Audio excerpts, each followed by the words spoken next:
quería empezar, José.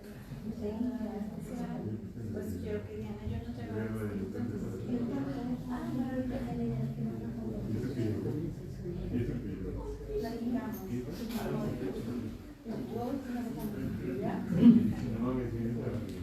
Bueno, pues buenas tardes. Como dice Selma, la verdad, muchas gracias por su presencia, por su asistencia, ¿no? Veníamos comentando eso, que pues, quién sabe si tendríamos asistencia, y pues la tenemos numerosa, diversa también. Ya, Selma levantó una encuesta y vemos que hay de diferentes procedencias, orígenes, en fin, eso pues creo que habla bastante bien, ¿no? de ustedes, de la labor académica que desarrolla la Universidad Veracruzana y de la labor editorial que también cuenta, ¿no? Bueno, brevemente, pues me gustaría mencionar que pues, uno de los sellos distintivos de la editorial de la Universidad Veracruzana pues, es, digamos, el espacio que históricamente le ha concedido a la traducción, ¿no? Este año la editorial está cumpliendo 65 de existencia. Y bueno, yo me permití pasar revista, no sé si conozcan este libro, es Medio siglo de labor editorial universitaria en Veracruz, coordinado por la doctora Celia del Palacio, cuando ella fue directora, y precisamente Diana Luz Sánchez dedica un artículo breve pero bastante sustancioso sobre lo que ha sido la trayectoria, digamos, en el campo de la traducción de la editorial de la Universidad Veracruzana. En fin, simplemente para quienes quieran tener como una referencia. Obviamente el ensayo de Diana llega hasta justo cuando se cumplen los 50 años, ya hay 15 años más, pero desde entonces estaban ya colaborando como traductoras de Diana Luz Sánchez, Selma Ancira, Irlanda Villegas, ¿no? A quienes por supuesto les doy las gracias y la bienvenida. Y bueno, pues vamos a comenzar.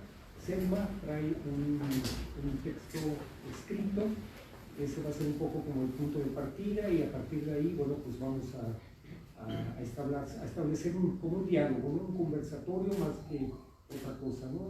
Por supuesto ustedes están invitados a participar en preguntas, comentarios, etc. Muchas gracias, Selma. Adelante. No, gracias.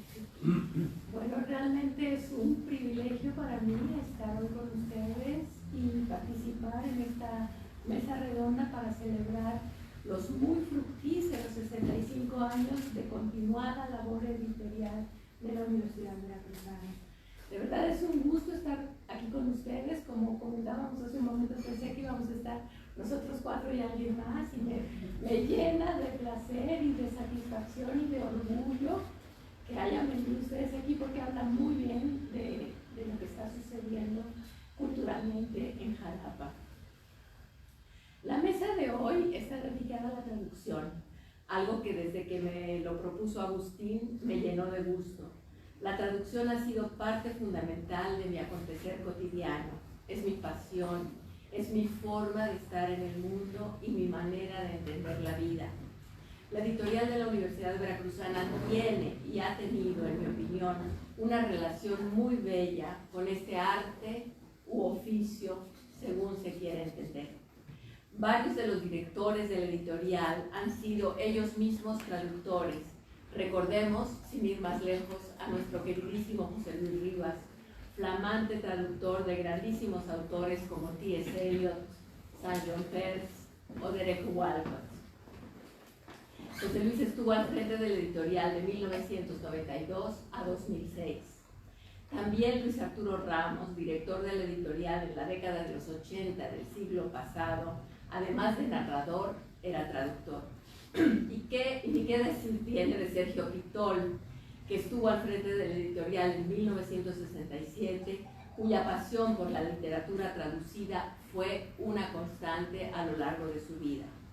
Pero en general, la editorial de la Universidad Veracruzana ha tenido y tiene hoy en día, en la persona de mi querido Agustín del Moral, a directores sensibles a la labor del traductor, que saben y sabían, que han suscrito y suscriben aquello que decía Octavio Paz a propósito de que la obra original y la obra traducida se encuentran en un mismo nivel creativo. Traducir, y no voy a descubrir frente a ustedes el agua tibia, es tender puentes, es conocer otros mundos, intentar entenderlos. Decía José Emilio Pacheco, cito, la literatura es un mar nutrido por todas las corrientes de la tierra. Solo mediante las traducciones, decía Pacheco, se mantienen en circulación las aguas. Sin ellas volveríamos a una Babel incomunicable, a una isla desértica y ahogada de sed, en la que nada podría florecer. Yo creo que esto es algo que el editorial de la Universidad Veracruzana ha sabido desde que se fundó, y a lo largo de sus 65 años de existencia se ha esforzado por mantener en circulación las aguas del mar de la literatura. En otras palabras, la editorial decidió abrirse al mundo, tuvo una vocación amplia, universal, extraterritorial. Hoy quisiera centrarme aquí frente a ustedes en una colección única desde mi punto de vista, una colección que fue ideada y creada por esta casa editorial. La colección se llama Sergio Pitol Traductor. No sé si alguna otra editorial en el mundo tiene una colección semejante. Creo que no. Yo intenté buscar, pero no encontré información en ninguno de los idiomas que manejo a propósito de una colección como esta. Es una colección que a mí me parece de extraordinario valor por varias razones. Por un lado, al crear una colección de esta envergadura, se da un lugar de excelencia al trabajo del traductor.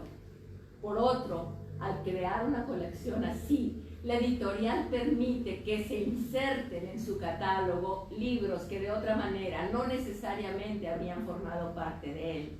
Y finalmente, da la posibilidad a los lectores y estudiosos de la obra de Sergio Pitol de conocerlo con mayor profundidad, ya que en sus traducciones también corre su esencia. Sergio Pitol Traductor reúne autores que van de Chekhov a Jane Austen o de Boris Pilniak a Tibor Day. Autores, todos los que conforman esta colección, queridísimos de Pitol. Yo aún recuerdo cuando, siendo él agregado cultural en Moscú y yo estudiante, me pidió que lo ayudara a leer con ojos de traductor a Chekhov.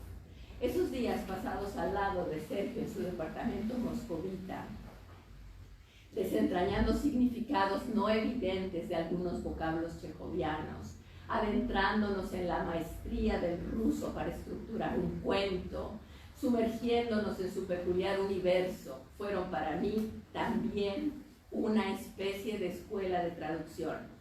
Sergio, me parece, nunca tradujo autores que no le fueran afines. Traducía aquello, y retomo aquí las palabras de Marina Tsvetaeva, solo traducía aquello con lo que sintonizaba su alma. Así, el cuerpo de traducciones de Sergio Pitol es una parte indisoluble de su propia obra. Cuando leemos El corazón de las tinieblas, estamos leyendo a Conrad, sí, pero también estamos leyendo a Pitol. Lo mismo podemos decir de Cosmos, de Gombrowicz o del drama de casa de Chekhov.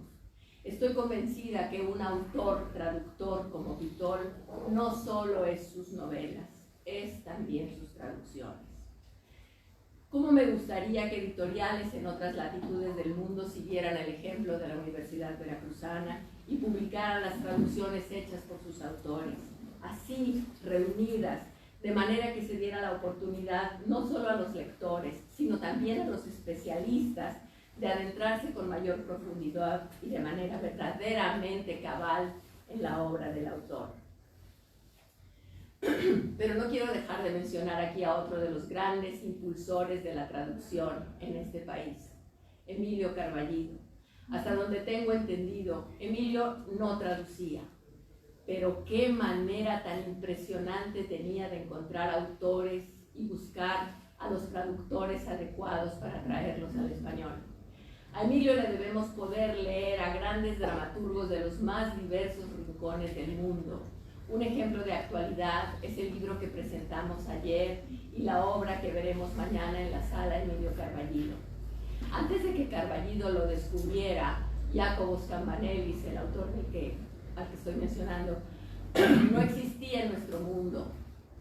Fue él, Carballido, quien con su curiosidad insaciable lo descubrió, me alborotó para que lo tradujera y no paró hasta conseguir su teléfono para que me pusiera yo en contacto con el autor griego, consiguiera los derechos y lo tradujera para su espléndida revista de teatro Tramoya. Así era Emilio cuando encontraba un autor nuevo. Por otro lado, no había propuesta que viniera de nosotros los traductores que no cayera en tierra fértil cuando se la proponíamos a Emilio. Yo le contaba, por ejemplo, entusiasmada de algún autor y meses después el autor que me había entusiasmado estaba publicado en Tramoya. Así traduje una cantidad de rusos clásicos y modernos que se fueron publicando en la revista y luego compusieron un volumen que se llamó 7 de Rusia a la URSS y que Emilio tuvo la generosidad inmensa de prologar.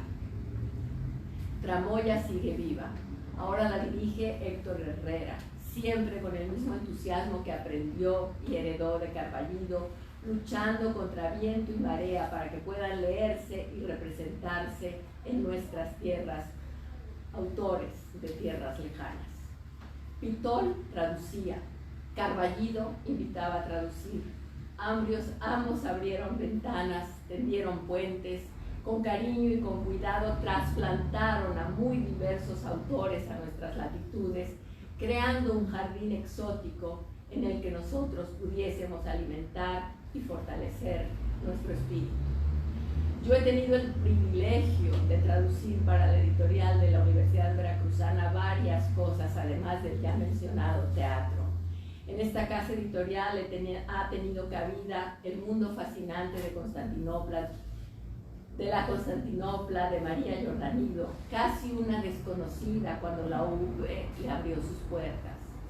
Aquí se publicaron los muy peculiares y bellos poemas de la chipriota Niki Marangú, un libro que se llamó Estampas de Chipre, que nunca antes y nunca después ha sido publicada en nuestro idioma. Pertenece únicamente a la Universidad Veracruzana. Tuve la fortuna de presentar este libro no solo en Chipre, donde fue un verdadero acontecimiento la aparición de Niki Marangú en español, sino en otros países. Imagínense, la República Dominicana, por ejemplo, que me invitó a presentar el libro de Niki Marangú. Publicar a Marangú fue un verdadero suceso. La editorial también le ha abierto las puertas a la sonata del Claro de Luna del griego Yanis Ritsos, un monólogo que en su momento representó la inmensa Melina Mercurio. Y ya lo comenté, a Cambanelis, un titán del teatro griego moderno, de quien este año se celebra el centenario de su nacimiento. Para terminar, me gustaría comentar un detalle con el que me topé cuando estaba preparando estas líneas. En el catálogo general de la editorial de la Universidad Veracruzana, que la editorial de la Universidad Veracruzana tiene en su página web, en el apartado Sergio Pitol Traductor, al lado de la portada del libro está el título de la obra, el nombre del autor y, tras una coma, el nombre de Sergio Pitol, acompañado de un paréntesis en el que está escrita la palabra autor. Todo un acierto esa manera de presentar las traducciones de nuestro querido Sergio Pitol. Y permítanme ya para terminar compartir con ustedes las reflexiones que hace mi amada Marina Tsvetaeva, una poeta rusa que si no la han leído les pido encarecidamente que la lean, en uno de los ensayos más reveladores en cuanto a traducción literaria se refiere.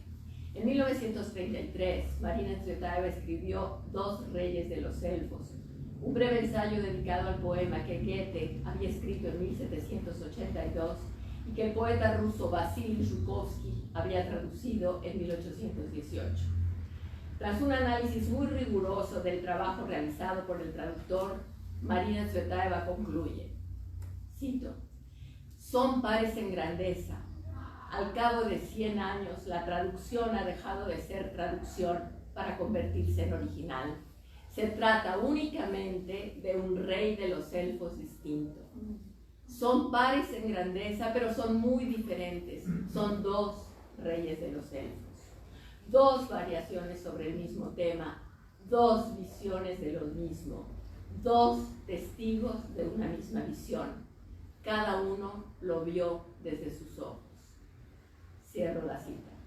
La editorial de la Universidad Veracruzana ha valorado y valora el trabajo del traductor, ha entendido y entiende que un texto traducido es una variación del original, que, como dice Tsvetaeva, con el tiempo puede dejar de ser una traducción para convertirse en original. Y así, más de una vez, yo he oído hablar del corazón de las tinieblas de Sergio Pitol. Infinitas gracias a toda la gente de la Universidad Veracruzana por dar al traductor el lugar que se merece. Muchas gracias.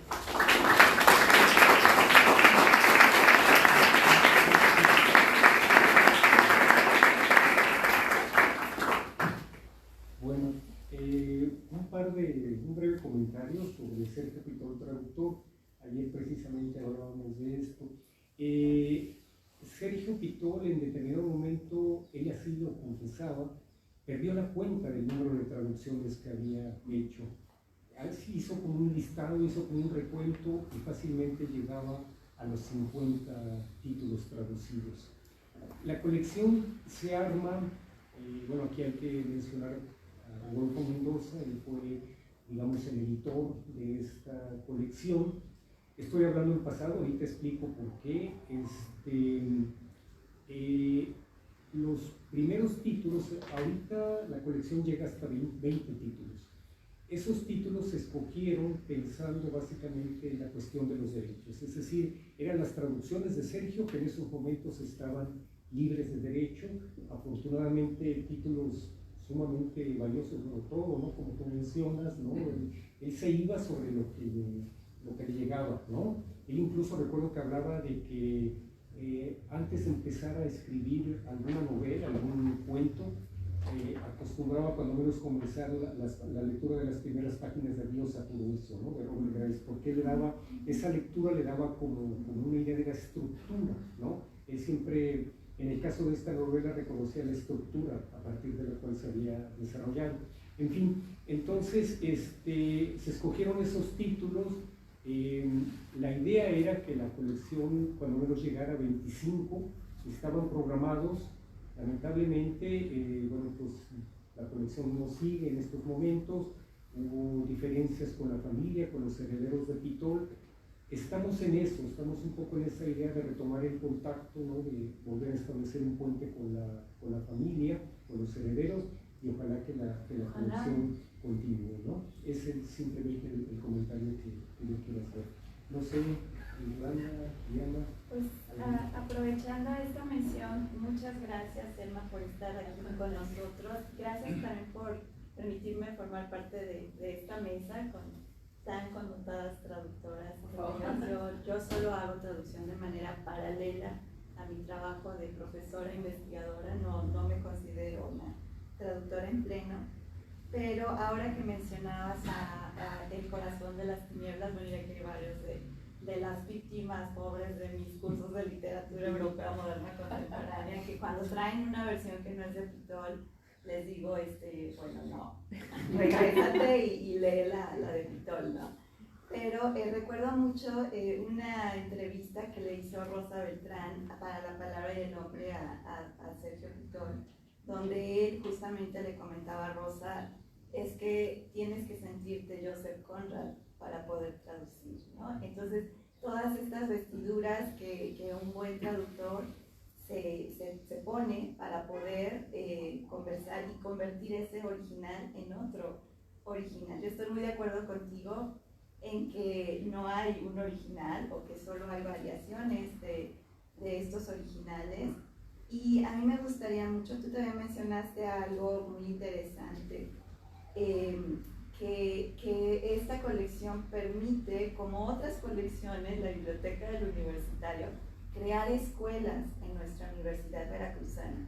Y de verdad esto me hace sentir profundamente orgullosa de pertenecer a esta comunidad, y por eso agradezco que pueda estar yo aquí, porque soy un miembro más de la comunidad UB.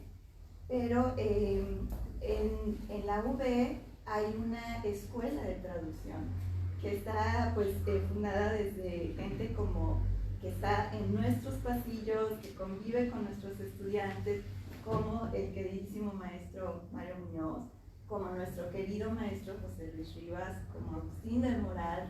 O sea, hay gente de carne y hueso conviviendo. Yo vengo de la UNAM y allá no es tan así, o sea, es más difícil convivir con las grandes personalidades que hacen este trabajo artesanal y tan fino, ¿no? Entonces, creo que la Veracruzana forma parte de un circuito cultural muy, muy interesante que parte del principio de Steiner, ¿no? De traducimos porque tenemos confianza en que hay algo que decir, entonces vamos a decirlo. Y ayer Marina Cuellar, cuando presentaba el libro que tradujiste, mencionaba varias facetas de la producción editorial, pero a mí me parece que esto es muy importante y que a veces en nuestras clases no tenemos el tiempo, más que tal vez en la clase de edición de Agustín, pero en las otras no nos da tiempo de hablar de todo este proceso cultural que además tiene múltiples factores estructurales, socioeconómicos, ¿no? que han estudiado gente como Foucault, como Bourdieu, etcétera, desde la sociología. Pero la traducción, como tú decías, no es solo traducir, también es ver qué se traduce. Y en la editorial de la Veracruzana, a lo largo de toda su historia, ha habido gente que es, digamos, como cazatalentos en la cuestión de las obras que vale la pena traducir. Y se han dado ese espacio, yo les felicito por ello, ¿no? Entonces nos han allegado títulos muy, muy importantes. Creo que en ese circuito también cumple un papel importantísimo la cuestión de los derechos, de la que está hablando Agustín del Moral, y en ese sentido también a mí me gustaría destacar mucho el trabajo que ha hecho Jesús Guerrero con un informe académico que él rindió para su profesión, que lleva por título La traducción literaria en la editorial de la Universidad Veracruzana, y que es como una continuidad al trabajo que han realizado Celia del Palacio y Ana Luz, muchos otros de ustedes que han estado ahí, porque abarca del 2013 al 2018, ¿no? Y en ese trabajo él dice que hay 210 traducciones de un total de 2.040 títulos hasta el 2018. Esto quiere decir que más del 10% de las obras son traducción. Creo que siendo una editorial pues modesta en términos financieros, más no de alcance cultural, porque es importantísima en el escenario mexicano y latinoamericano e hispanoamericano, pues me parece que es un porcentaje muy importante. De las traducciones que Jesús Guerrero dice que hay en la UB, están del inglés, del francés, del italiano, del alemán, del polaco, del japonés, del chino, del ruso, del portugués, del griego, del húngaro, del esloveno y del náhuatl. Y bueno, han desfilado aquí grandes traductores, empezando por Francisco González Aramburo, por el doctor Mario Muñoz, quien ha traducido a Kapuczynski, Iwaskiewicz, así, perdóneme doctor, yo no sé pronunciar Polaria, así busca, está también Jorge Brash, Jorge Lobillo, el salón que está acá, por si no lo sabíamos los que pertenecemos a Humanidades, Librado Basilio también fue un traductor de la UB, gente que sigue dando clases como Ángel José Fernández, ya mencioné a Brash, está Alma Miranda, Rafael Toriz, Rafael Antúnez, más jóvenes como Ana Villada, como Roberto Lee. Por supuesto no estoy mencionando a Diana Luz porque estoy dando por sentado que estamos aquí, ¿verdad? Y obviamente a Selma, ¿no? Fabián Bradú también, y bueno, seguro me falta alguna, Ena Lastra, Rosana Reyes, José Miguel Barajas, que no lo veo por acá hoy, Ricardo Rubio, Pilar Ortiz, mi colega del Instituto de Investigaciones en Educación, y ahí también quiero hacer un puenteo. Me parece que este circuito de crear una escuela de traducción va muy emparentado con la docencia. ¿Qué traducciones leemos en nuestras aulas, no? Y por ejemplo, también mis pobres alumnos van a sufrir eso cuando les pregunto en la primera clase, ¿quién ya leyó a Franz Kafka? Y todos, de veras, leen en alemán, ¿no? Y se quedan así, ajá, o sea, ¿por qué? Pues porque damos por hecho que muchos de los textos que tenemos llegaron así como por obra de arte de magia.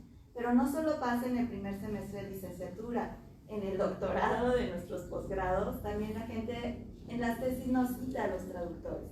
Y me parece que podemos empezar a hacer pequeños, grandes cambios exigiendo a nuestros estudiantes que den el crédito, aunque el triste sistema de notación APA todavía no lo contiene, ¿no? O sea, estamos más allá. APA, American Psychological Association, un sistema de notación para citar bibliografía en investigaciones y en trabajos, artículos y demás, y no le da un lugar a la traducción, ¿no? En cambio hay otros autores como Javier Calvo en España, ¿no? Que escribió El fantasma del libro, El fantasma en el libro, ya no me acuerdo, por ahí va, que justo dice que es la era de poner el nombre de la traductora en la portada del libro. Y así ya lo hace Selman. La UV me dio la opción de hacerlo en una última traducción y todavía sentí este pudor y dije, no, todavía nos falta. No he crecido lo suficiente, ¿no?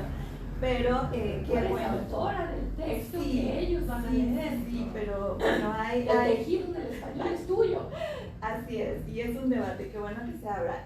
Autores como Eco dirán, no, el traductor siempre debe estar supeditado al autor, ¿no? Y bueno, y cada quien... Supeditado sí, claro, sino que escriba lo suyo, pero no quiero decir que está reproduciendo el texto de una lengua extranjera con los elementos, la sintaxis, los vocablos que tiene el español. O sea, es tu texto.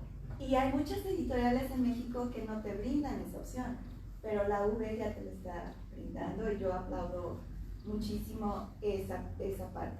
Entonces, la traducción está siendo un punto, digamos, nodal, tanto en la editorial, por supuesto, aunque falta un departamento de traducción. Yo siempre diría que abogo por la creación de un área de traducción, porque no están bien las condiciones de trabajo, ese es otro tema. Pero también lo vemos desde las aulas y en los centros e institutos de investigación de nuestra universidad. Entonces, se habla de traducción incluso como un paradigma que puede abarcar muchos sistemas de comunicación intercultural, por ejemplo, ¿no?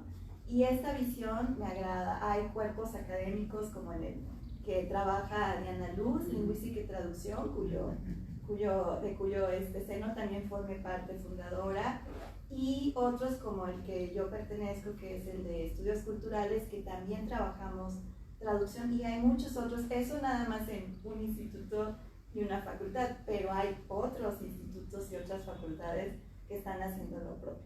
Entonces celebro que hay, que los seres humanos de carne y hueso que transitamos por todos los campus y todos los campi de la UV, hacemos posible estas interseccionalidades, y me parece que la traducción ocupa un lugar muy, muy especial. También votaría porque la editorial UV abriese una colección de estudios sobre traducción. Me parece muy importante, y ya hemos coqueteado mucho con ideas de maestrías y posgrados, cosa que no hemos podido aterrizar porque pues tenemos que hacer otras cosas. O sea, se nos exigiría hacerlo de manera adicional a toda la carga que ya tenemos. A nadie se nos ha liberado así como, ok, dedíquense para hacer esta maestría en traducción solamente. Entonces pues no hemos podido, pero está en el tintero desde hace muchos años, no me dejarán mentir colegas aquí como el doctor Raúl, que seguro ha visto todos los intentos que ha habido, ¿verdad? En idiomas y en diferentes posgrados por abrir ese tipo de estudios. Yo hasta ahí dejaré por ahora mi intervención, pero me parece que es importantísima la labor, muy reconocida y muy plausible a nivel nacional y, insisto, en el ámbito hispanoamericano, y por eso festejo estos 65 años de la universidad y la grata presencia de Selman aquí. Gracias. Diana. Pues antes que nada agradezco también el que se me haya invitado a esta mesa. Para mí es un honor compartir una gran traductora como Selma, con su amiga y compañera Irlanda, con el maestro Agustín, que también es traductor. Por ahí no se ha mencionado, pero también él ha incursionado en la traducción. ¿Qué ha traducido, perdón? ¿Qué has traducido, Agustín? Ensayo, básicamente. Ensayo. Ensayo. Hemos trabajado mucho en dupla, sobre todo de ensayo sociológico. Ay, qué y padre. de corte de sociologías de la religión, por Ajá. ejemplo, de gente viva que además ha podido decir, opinar sobre sus traducciones. Así que pues también, pues retomando varias de las ideas tan interesantes que expresaba Irlanda, pues sí, desde luego esta lucha por que el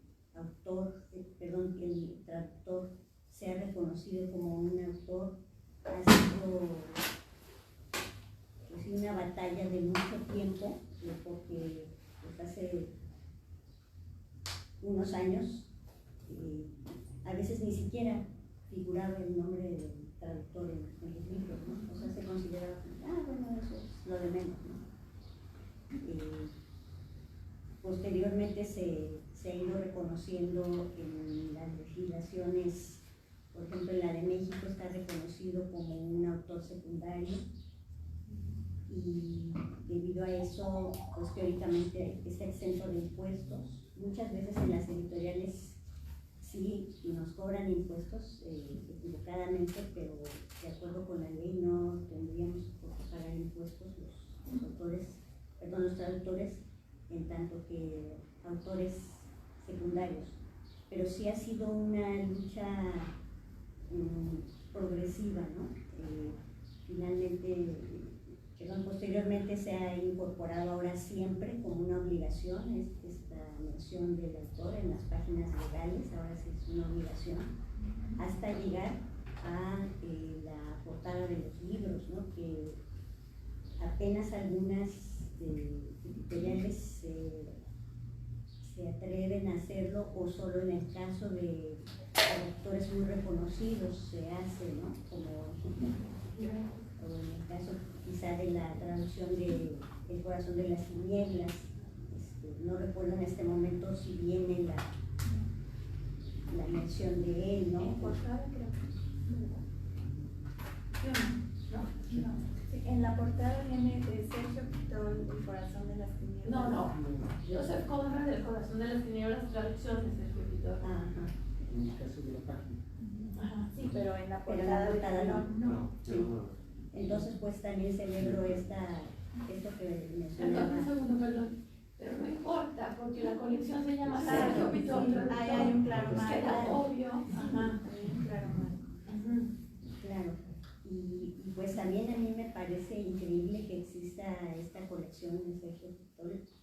Yo también he tenido la curiosidad de investigar si existe alguna colección similar, igualmente no he tenido tiempo, pero pensaría que tal vez, por ejemplo, en el caso de Julio Cortázar sería interesante de Borges, ¿no? También reunir toda su obra en tanto que traductores, ¿no? Bajo esa figura, y pues probablemente se pueda encontrar a otros traductores, a la misma Aurora Bernández, la que fue la pareja de Julio Cortázar, ¿no? Que también tradujo muchos libros. Y regresando a la labor de la editorial de la Universidad Veracruzana, pues ella señaló, Irlanda, la gran cantidad de obras que se han traducido hasta ahora, y pues también la universidad ha participado de manera entusiasta en proyectos, por ejemplo, con el Fondo para la Cultura y las Artes, proyectos que consisten en la realización de la traducción y la publicación del resultado, ¿no?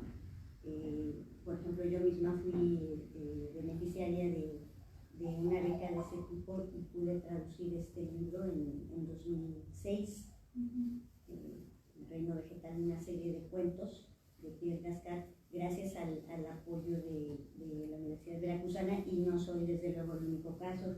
creo que también en el caso de Spivak, Sí. fuiste beneficiaria de En una 2008 también, y de fue Fonca, ¿no? fueron de las primeras veces, creo que cuando tú participaste, esto está bien interesante porque forma parte de ese circuito cultural del que Sí. hablamos. El FONCA solo daba ese apoyo, con el hecho de encontrar una buena propuesta de traducción. Para el 2018, 28, perdón, que fue cuando yo lo obtuve, ya exigía que hubiera una editorial comprometida a publicar. Sí. ¿Quién se iba a comprometer a eso? Yo en ese momento fui a hablar con José Luis Rivas y le platiqué, mira, Gayatri Chakraborty Spivak es en los colleges estadounidenses, yo acababa de regresar de dar docencia ya durante un par de años, pues está considerada con Frederick Jameson, con Homi Kababa y con Edward Said así como la santísima trinidad del poscolonialismo, ¿no? Y en todo el ámbito hispanoamericano no había un solo libro traducido de ella completo, mientras que de los otros 3 varones ya había libros y libros y libros en traducción. Era realmente un desequilibrio de género terrible, porque es una pensadora de la misma talla, ¿no? Y V fue la primera en publicar una obra completa de ella. Una obra modesta porque fueron 3 conferencias, se llama La muerte, una disciplina, es sobre literatura comparada, ahora se vende en remate en 10 pesos. Entonces ya digo, bueno, ya si no lo leen es porque de veras, pero los de letras. Está muy difícil.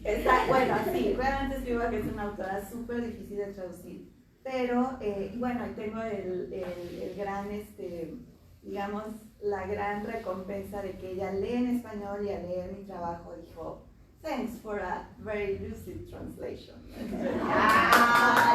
Con eso ya, wow, que se pongan mi nombre en la portada, pero ya no se podía.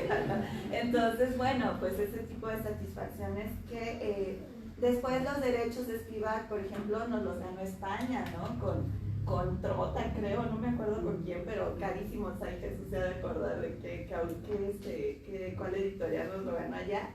Y luego volvimos a ganarlos con Siglo XXI Editores, pero son libros carísimos, ¿no? Y aquí la V, siempre en este trabajo modesto pero constante de hormiga contra montañas, pues está en el repunte, ¿no? Entonces, gracias a la conciencia de gente que ha diseñado la editorial, tiene un lugar muy, muy específico.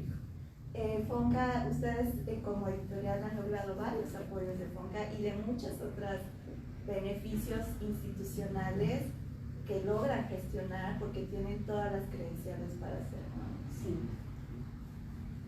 Y regresando también a esta cuestión de los cuerpos académicos que también son muy importantes, o sea que el trabajo de la traducción no se quede solamente en la enseñanza a nivel de facultad, sino en la investigación que realizan estos cuerpos académicos como el de lingüística y traducción al que tengo el honor de pertenecer y que también propició la traducción colectiva de este libro, una serie de cuentos de la quebequense Monique Pu, realizada por pues prácticamente todos los miembros del cuerpo académico en su momento.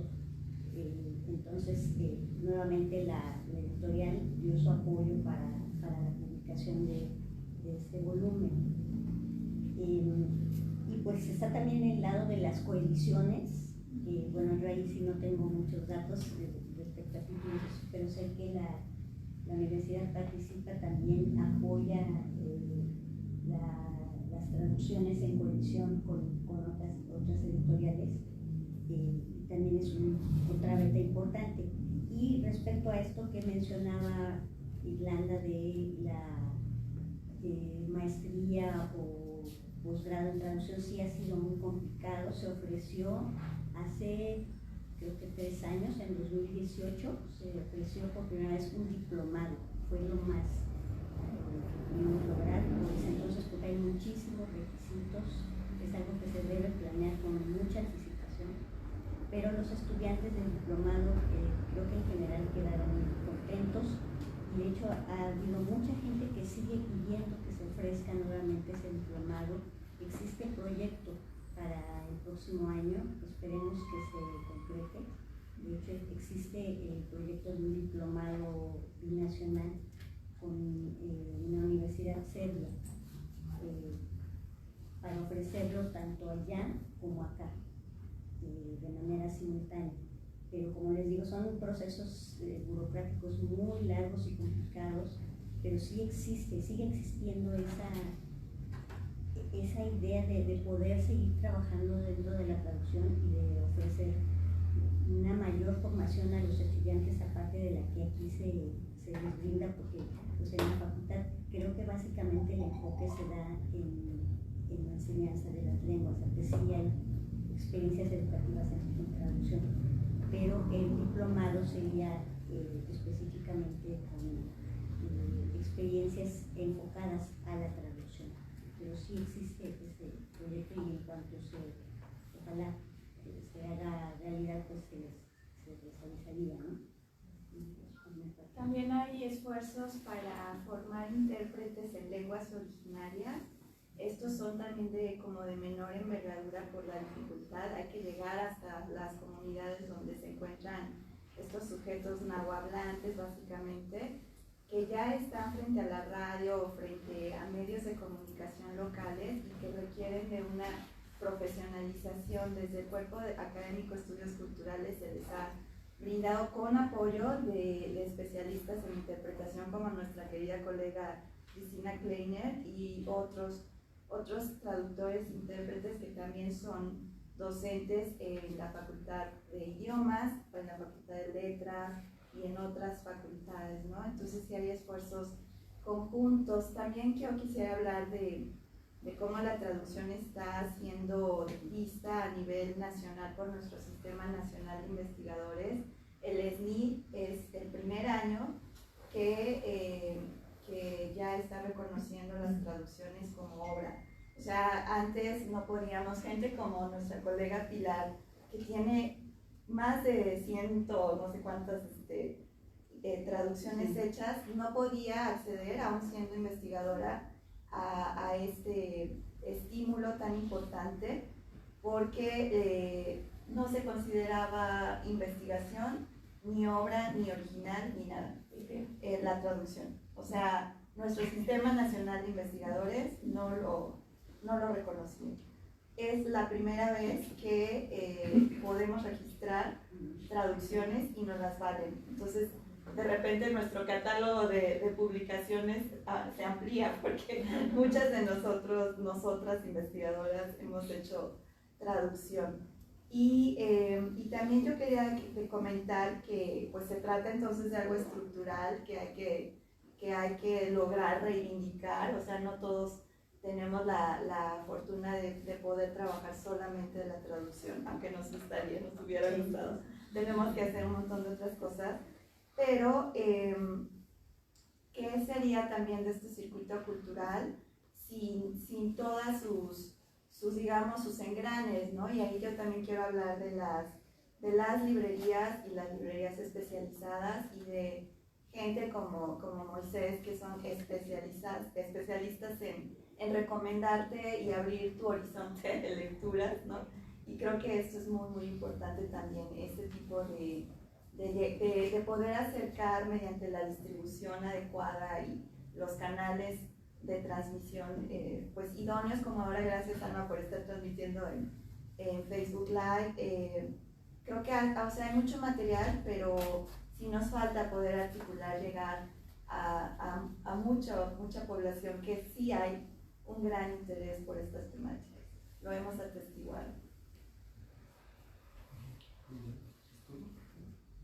Pues regresando a esto que comentaba Irlanda, de que ahora el SNI está considerando las traducciones como investigaciones, estoy totalmente de acuerdo.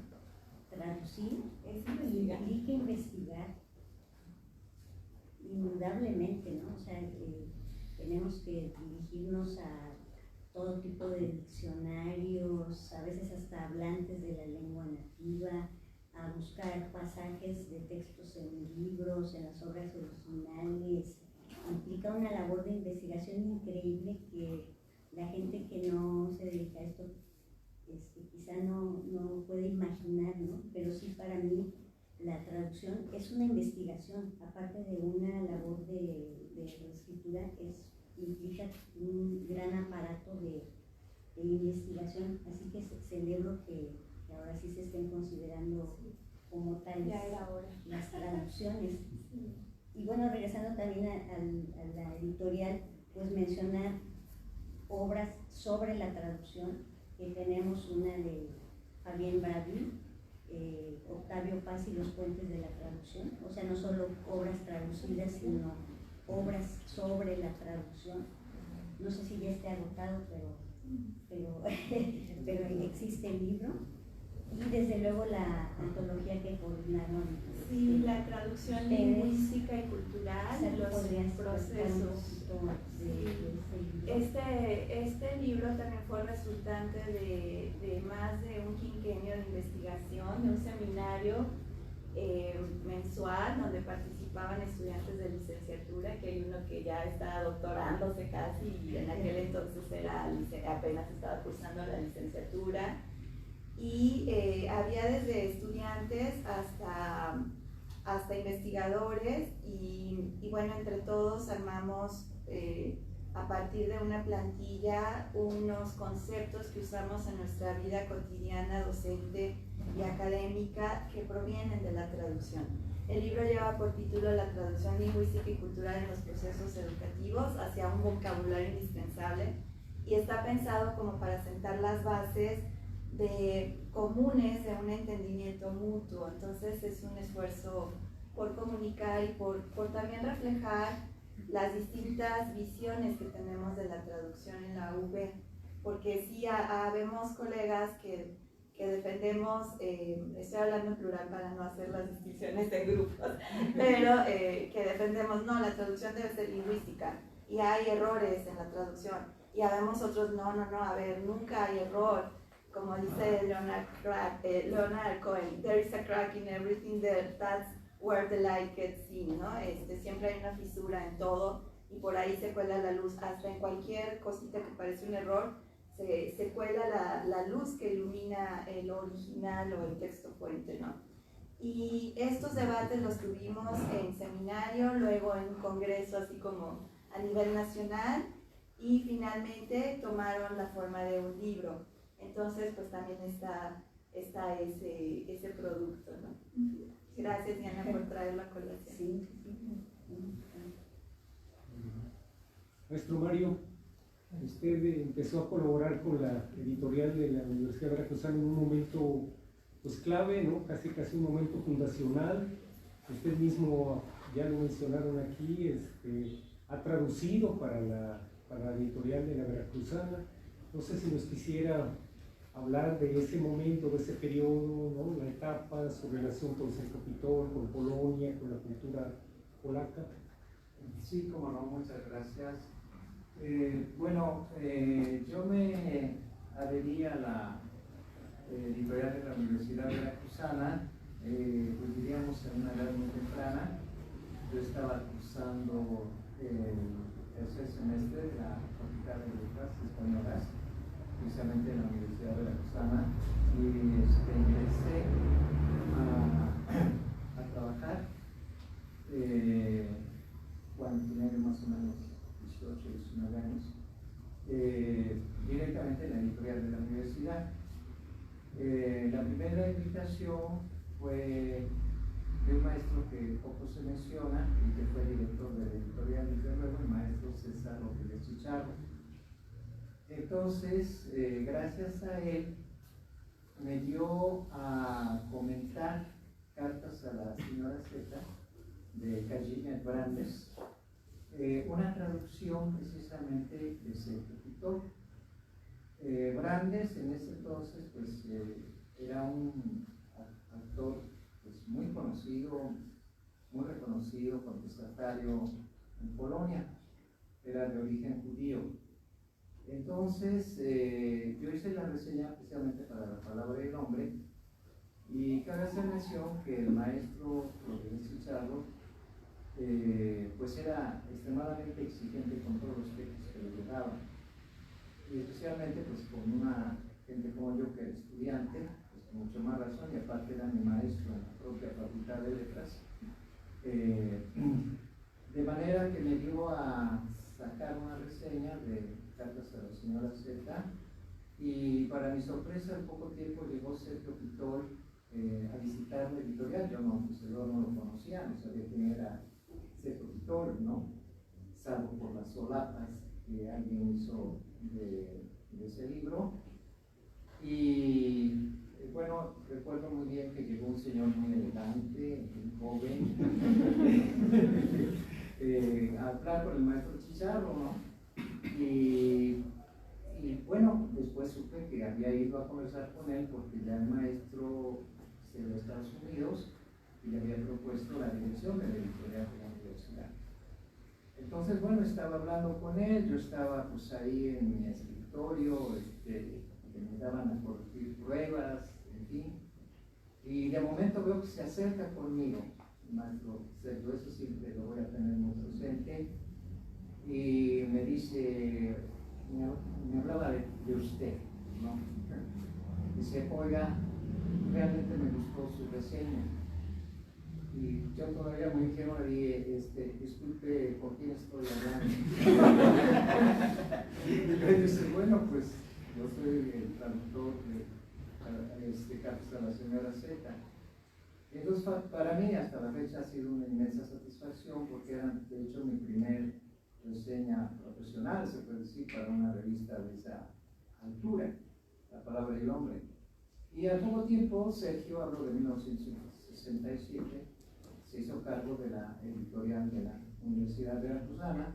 Él estuvo realmente un año aquí, en 67 a marzo del 68, y durante ese lapso, bueno, él fue mi profesor también en la Facultad de Letras, como maestro de un célebre curso sobre William Shakespeare, y justamente nos recomendó a nosotros, los estudiantes, que leyéramos un ensayo, bueno, un libro ensayístico sobre Shakespeare de un famoso analista polaco también, Jan Kot, que en ese entonces su libro, Shakespeare, nuestro contemporáneo, no estaba traducido al español, sino al francés. Entonces, los que podíamos leer más o menos el francés, pues lo leímos en esa estupenda traducción. Y a partir de ahí mantuve una relación muy amistosa de Sergio, porque además había como una especie de desdoblamiento. En la mañana era mi jefe, en la tarde mi maestro en la Facultad de Letras, y en la noche, junto con mis amigos, nos reuníamos en el café Parroquia, en el primer café Parroquia de aquí de Zaragoza, a conversar sobre literatura y sobre su estancia en Polonia, que venía fascinado.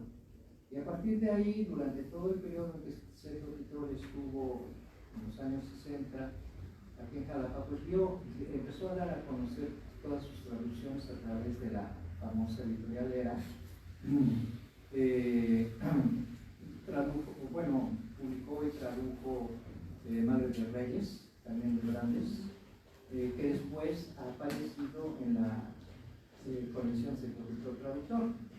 Después salió una estupenda colección de cuentos, el cuento polaco contemporáneo, ¿verdad? También en la editorial Era, complejísima, con un estudio impresionante, presentación de cada uno de los autores de ese momento, que también aquí se amplió después, todavía en vida de Sergio Pitol, recuerdo, ¿verdad? Pues poco antes de su fallecimiento, la editorial lo volvió a reeditar más con otros agregados de autores más recientes, que por cierto esa edición también está agotada. Después publicó en La Palabra y el Hombre esta famosa obra de Andrzejewski, Las nieblas que cubren la tierra, que después salió también en la misma colección del traductor. Las Cienas de color canela, igualmente, parte las tradujo Pitol, parte las tradujo también Juan Manuel Torres, que estuvo muchos años en Polonia estudiando cine, que también era traductor, aunque menos conocido que Sergio. Durante todo ese periodo compartimos pues, precisamente los estudiantes, los amigos de Sergio, todo lo que estaba traduciendo en el editorial era, aparte en la propia Palabra del Hombre y en la revista de Bellas Artes, que dirigía en ese entonces Batis, precisamente. Toda la primera época de la revista de Bellas Artes, una revista realmente que creo que tenía esa calidad de formato que diseñaba Vicente Rojo, no se ha repetido. Ahí publicó también Sergio algunas piezas de autores polacos, obras de teatro también publicó ahí. Ahorita no recuerdo qué autor polaco, pero también muy conocido en ese periodo. De modo que Sergio estimuló mucho durante su estancia aquí en Jalapa durante ese año y fracción para introducirnos a la lectura de los polacos. En ese entonces inclusive vino un famoso poeta, trovador muy joven, Edward Stachura, del cual tengo un enorme recuerdo, porque después lo estuvimos en Polonia, en fin, trabajando juntos. Y también de Stachura se publicó algunas cosas en la Palabra del Hombre. De modo que la relación entre Tolstói y Polonia hasta la fecha es perdurable, tan es así que hace poco vino el embajador polaco, ¿no?, a la presentación del cartel polaco aquí en Jalapa, que es el mismo año, y enseguida lo recordó y vuelve a mantenerse la relación entre la Universidad Veracruzana y la Embajada Polaca en la actualidad, gracias al vínculo que todavía sigue subsistiendo con Sergio, ¿no? Entonces ahorita que hablaba Selma sobre la colección, pues realmente me removió todo el pasado, ¿no? Se puede decir, y bueno, gracias por darme la mano. Muy amable. Bueno, lamentablemente se nos acaba el tiempo, no sé, tiempo para un par de preguntas. ¿Ustedes quisieran hacer algún comentario? Preguntarle a Selma la experiencia de traducir los diarios de Tolstói.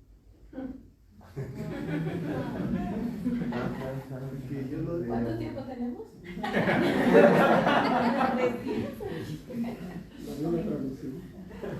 A mí me encantó. Ay, Marco Tulio, a ver. Si ustedes no saben, yo les cuento. Hice los diarios de Tolstói y las cartas de Tolstói no existían en español. Los encontré en la universidad cuando yo estudiaba allá y desde que estaba estudiando con ustedes pensé, algún día eso tendría que existir. Yo no sabía que yo iba a ser traductor. Algún día eso tendría que existir en español. Pero para reducir, para ser breve o tratar de ser breve, la obra completa de Tolstói en ruso ocupa 90 volúmenes, de los cuales 49 volúmenes son de diarios y cartas. Ustedes están de acuerdo conmigo en que si yo traduzco 49 volúmenes no los va a leer ni Marco Tulio. O sea, esto está clarísimo. Entonces tuve que hacer una reducción del material para que quedaran en 2 volúmenes de diarios y 2 volúmenes de cartas y que fuera accesible no solo al bolsillo, sino a la cabeza, porque 49 volúmenes es muy difícil, ¿no? Entonces, ¿yo qué sentía cuando estaba haciendo ese trabajo? Yo sentía como si un mural, por decir algo, de Diego Rivera, lo tuviera que convertir en un camafeo veneciano.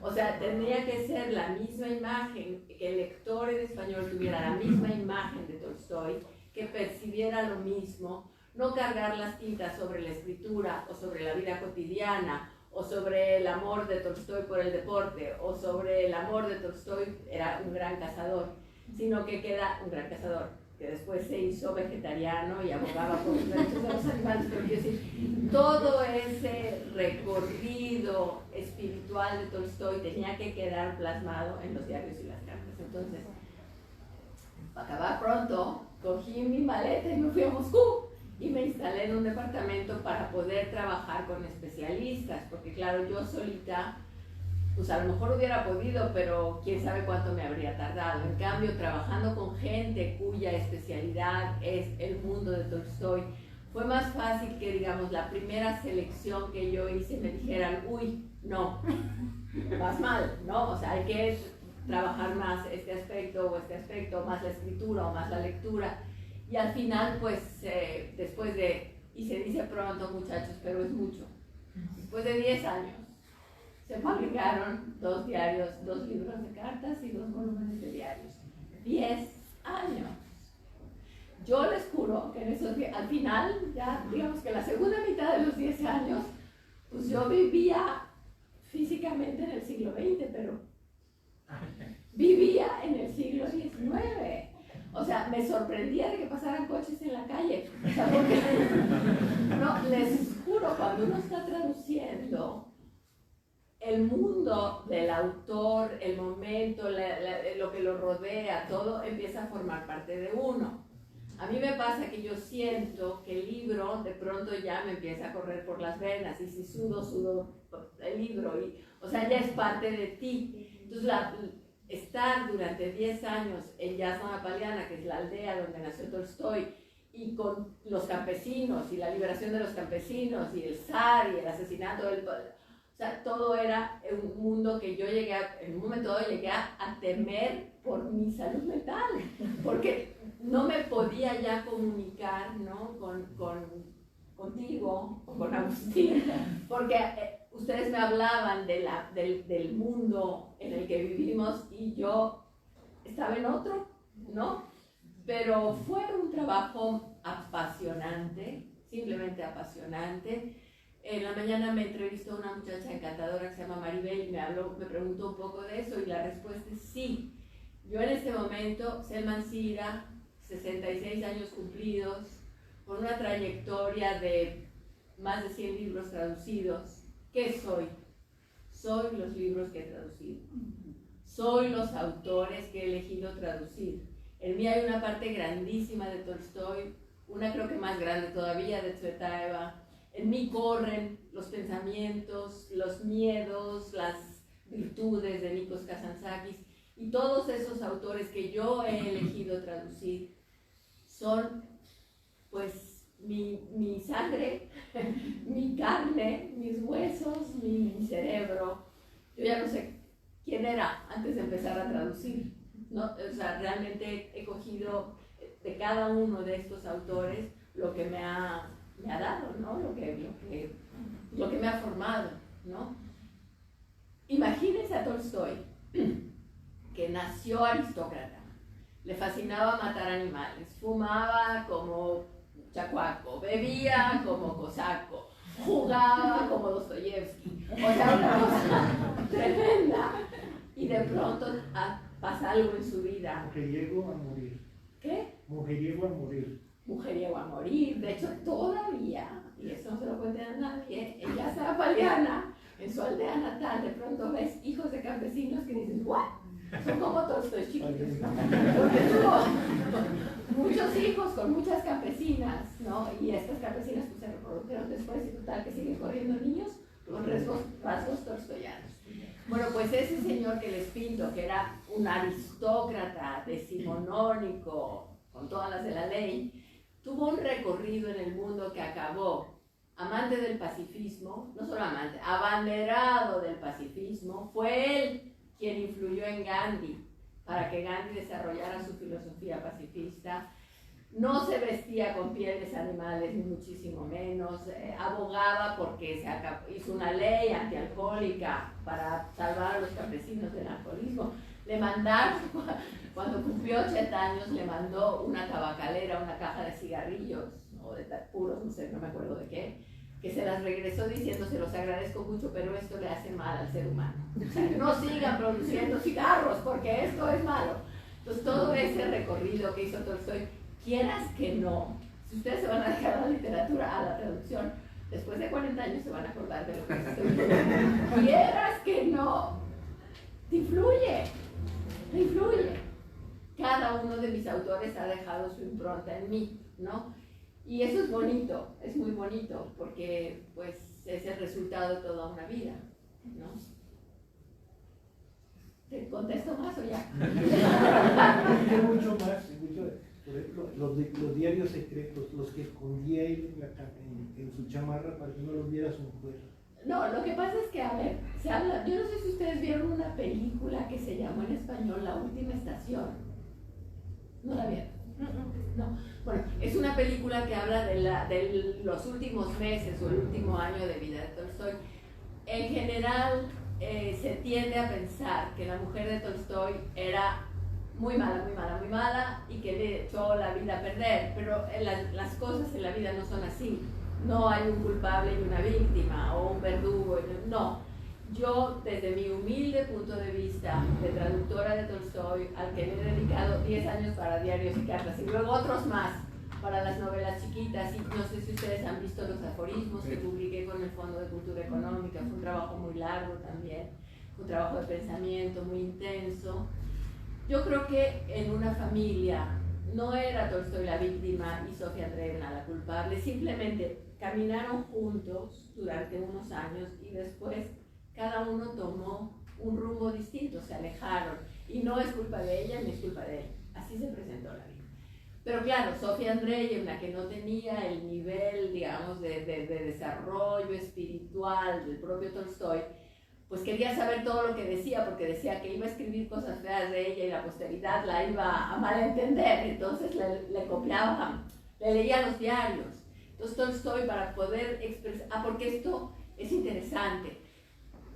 Yo no sé, ustedes ya son muy jóvenes, pero cuando yo era chiquita, que llevábamos diarios, te vendían unos diarios con una llavecita, ¿no? No sé si eso todavía se va. Entonces tú escribías en tu diario y tú tenías la llavecita y nadie te lo podía leer.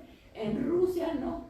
En Rusia los diarios se llevaban más bien para que tus hijos, tus nietos, tus bisnietos supieran quién eras, de dónde procedían, quién había sido tu abuelo, tu bisabuelo. Y es muy curioso porque si ustedes tienen la curiosidad algún día de leer mi traducción, van a ver que en los diarios Tolstoy les deja recados a sus hijos. No está escribiendo su diario, dice que es su diario, pero es: Misha, hoy no me gustó lo que le contestaste a tu papá en medio del diario, porque sabía que esos diarios iban a pasar por toda la familia, porque tenían otra función. La función del diario en Rusia es una función distinta de la que tiene entre nosotros. Entonces, en un momento dado, como esos diarios eran leídos por toda la familia, y Tolstoy estaba ya muy mal, se sentía fue un problema de derechos de autor. En un momento dado, Tolstoy decidió que toda su obra, todo lo que hubiese escrito, lo podía editar cualquier editor en Rusia o en el extranjero, porque a él lo que le interesaba era que se leyera y no percibir dinero por sus obras. Estamos hablando de La Guerra y la Paz, de Ana Karenina, de Resurrección, etc.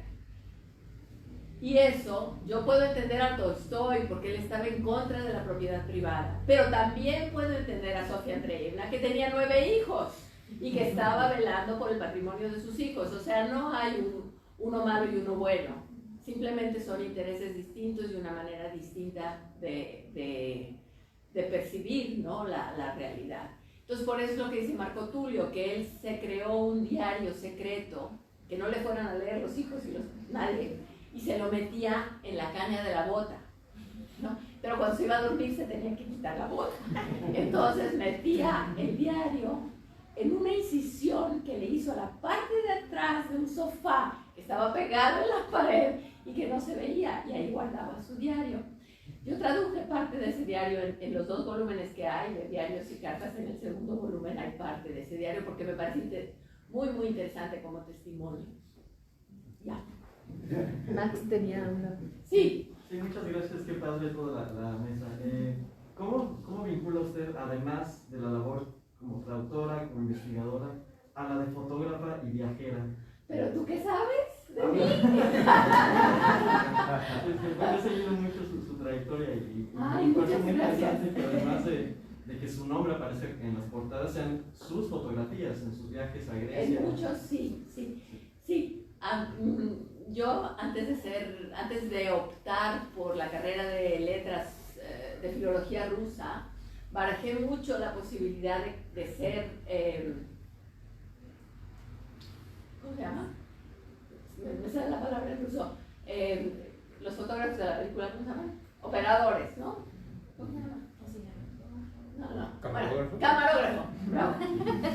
Sí, me sale la palabra en ruso, en griego y en español, no. Entonces, camarógrafo. Me gusta muchísimo la imagen, adoro la fotografía y es una manera diferente que tengo de expresarme.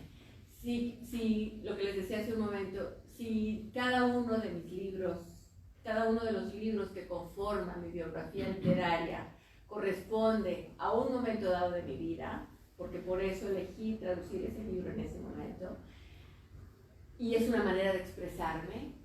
Mis libros son una manera que yo me expreso, la fotografía es otra manera, es mía, digamos, es una creación que ya no depende de Tolstói, de Tsvetaeva, de Kazantzakis o de Rizzo, sino es mi manera de ver el mundo con imágenes y colores, ¿no?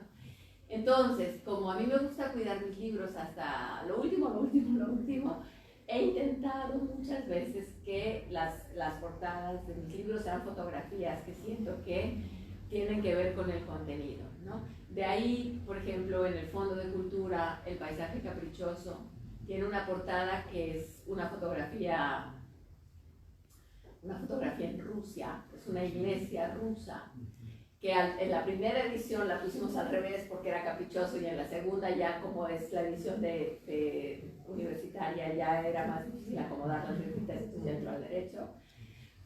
En los aforismos de Tolstói está la entrada de la finca de Tolstói en Yasna Poliana con esa arboleda maravillosa. Luego hay una colección en la editorial Acantilado, que son los libros de Rizos, que no sé si ustedes conozcan, pues si no conocen, por favor conozcan, que son unos monólogos muy hermosos. Entonces, eso a mí me daba la idea de que todo lo que hay ahí dentro es como mucho de mármol, ¿no? De construir. Entonces, son mármoles griegos las portadas de esos libros. Y es la manera que yo tengo ya como de rematar, ¿no? De dar la última...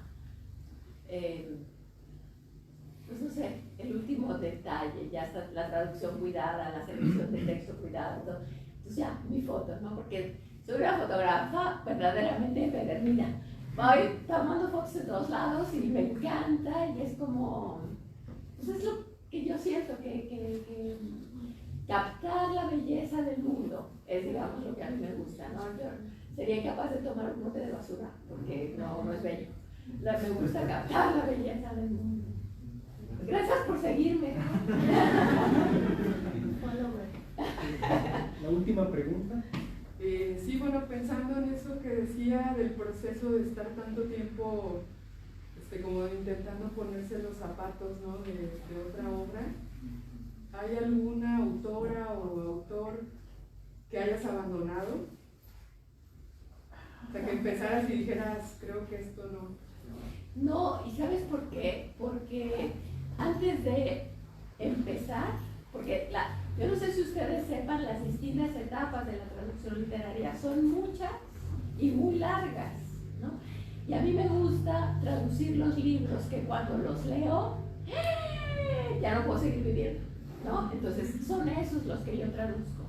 No, he tenido la fortuna, y yo creo que tiene eso que ver con las lenguas de las que traduzco, de no recibir encargos. He tenido la fortuna de ser yo, de decir, Agustín, ¿por qué no hacemos un poeta griego que quién sabe qué, y el pobre Agustín ya atolondrado, que dice que sea, ¿no? Entonces, esa es la manera que yo he tenido de trabajar. Entonces, antes de embarcarme en la aventura de la traducción de un libro, estoy segura de que es un libro que me va a gustar traducir, ¿no? A mí me lo han preguntado algunas personas y digo, es que yo me despierto en la mañana y les juro que pienso, ¡ah, qué maravilla! Me quedé en tal frase o me falta tal cosa. Y soy una persona, creo que ya lo vieron, medio pasional, entonces traducir un libro que me aburra, es que creo que ya me habría suicidado. No, sinceramente, entonces prefiero, como he tenido la oportunidad de haceros, pues traducir los libros que me fascinan, ¿no? Yo siempre pienso, si yo fuera escritora de algo propio, de lo mío propio, habría escrito esto, por decirte algo, y entonces ya lo abordas de otra manera. O en el caso de Tsvetaeva, ¿no? Si yo fuera escritora, me gustaría escribir así, con esa concisión, pulverizando las palabras. Entonces son textos que ya haces tuyos antes de agotarlos. ¿Sí me explico? Sí. Bueno, ¿Alguien pues, más? ¿O ya no? ¿Ya sabes qué? Bueno, yo tengo una pregunta, pero es enfocada a otro aspecto. ¿Cómo uno se puede acercar, por ejemplo, yo estoy trabajando en interpretación, no en traducción? ¿Cómo me puedo acercar a este campo? O sea, ¿dónde empiezo para poder involucrarme en ello? Mira, yo no soy un buen referente. Porque yo lo que hice desde la primera vez, si se los voy a contar ahorita, descubrí un libro en Rusia, en la entonces Unión Soviética, que eran las cartas que se cruzaron Marina Tsvetanova, Boris Pasternak y Rainer Maria Rilke.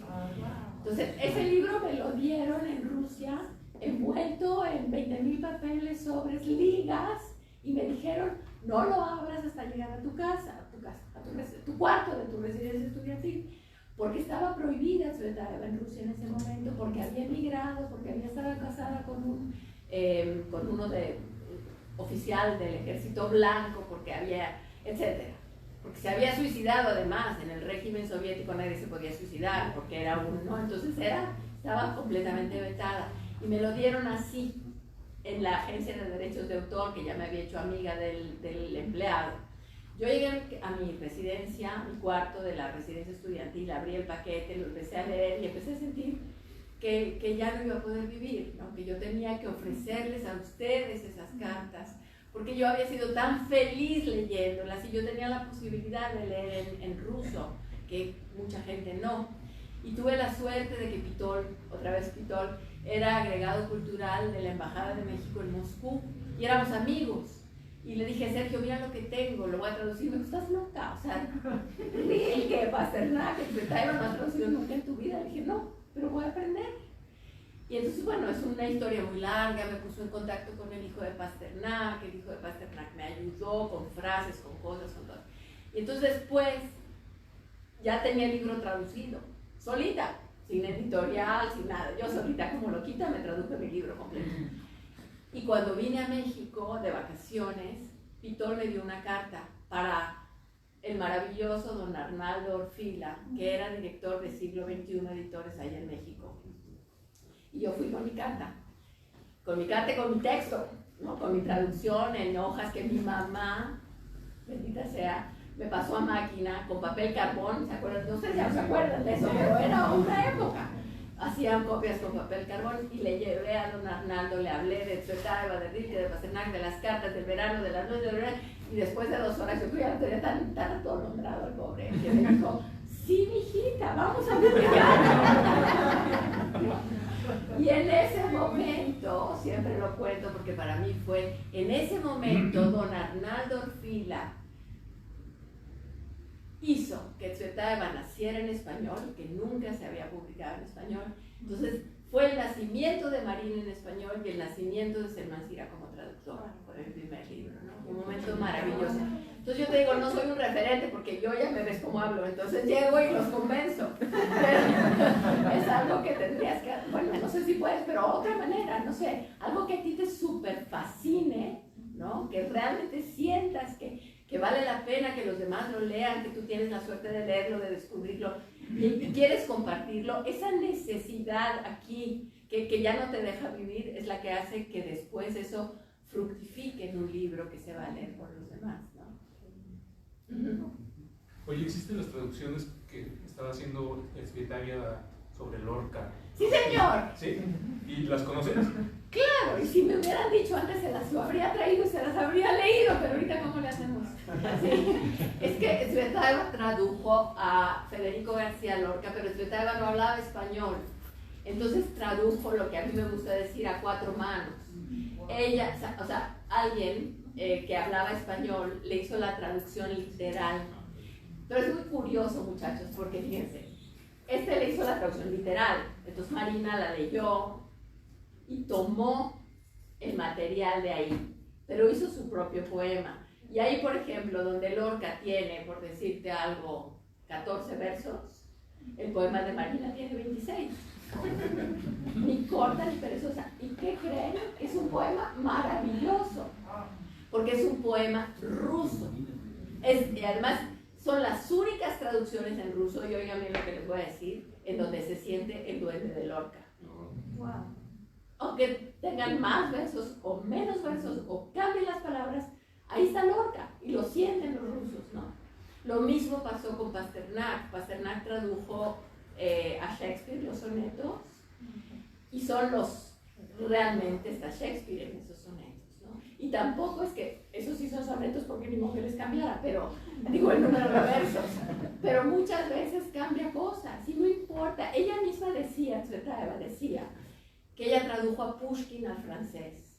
Y ella decía, donde Pushkin dice olivos, no me acuerdo si es al revés o eso es eso, donde Pushkin dice olivos, para los franceses, los olivos no significan lo que para los rusos.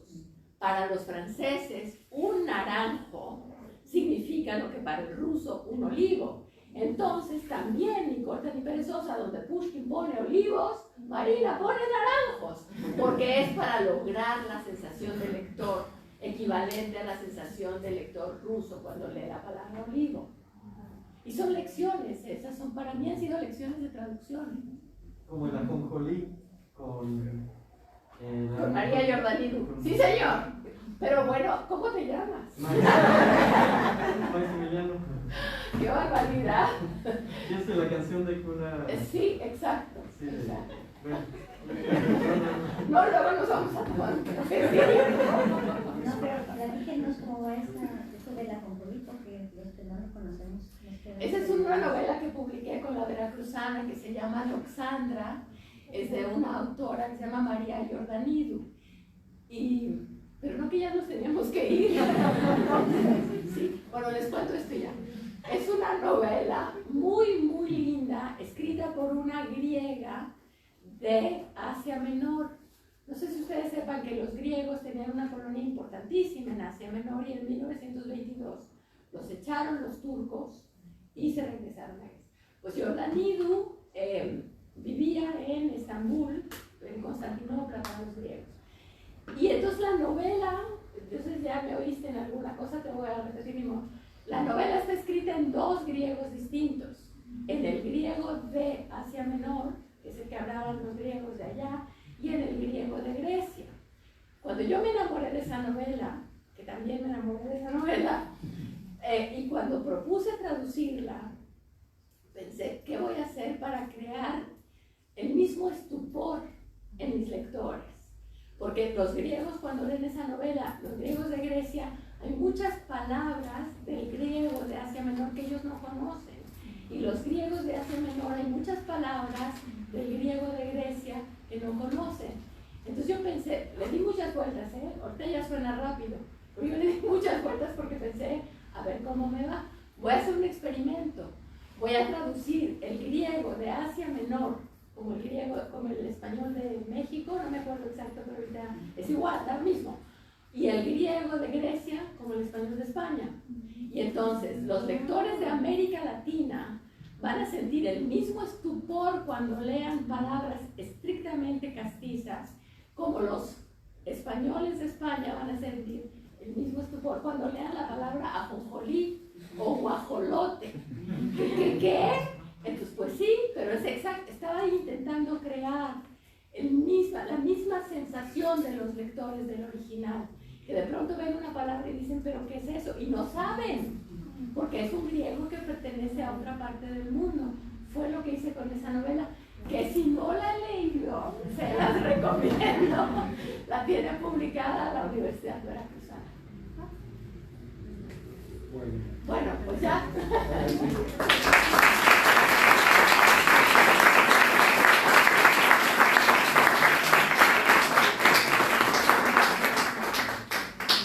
Pues muchas gracias, decimos que bajo el diluvio vinieron a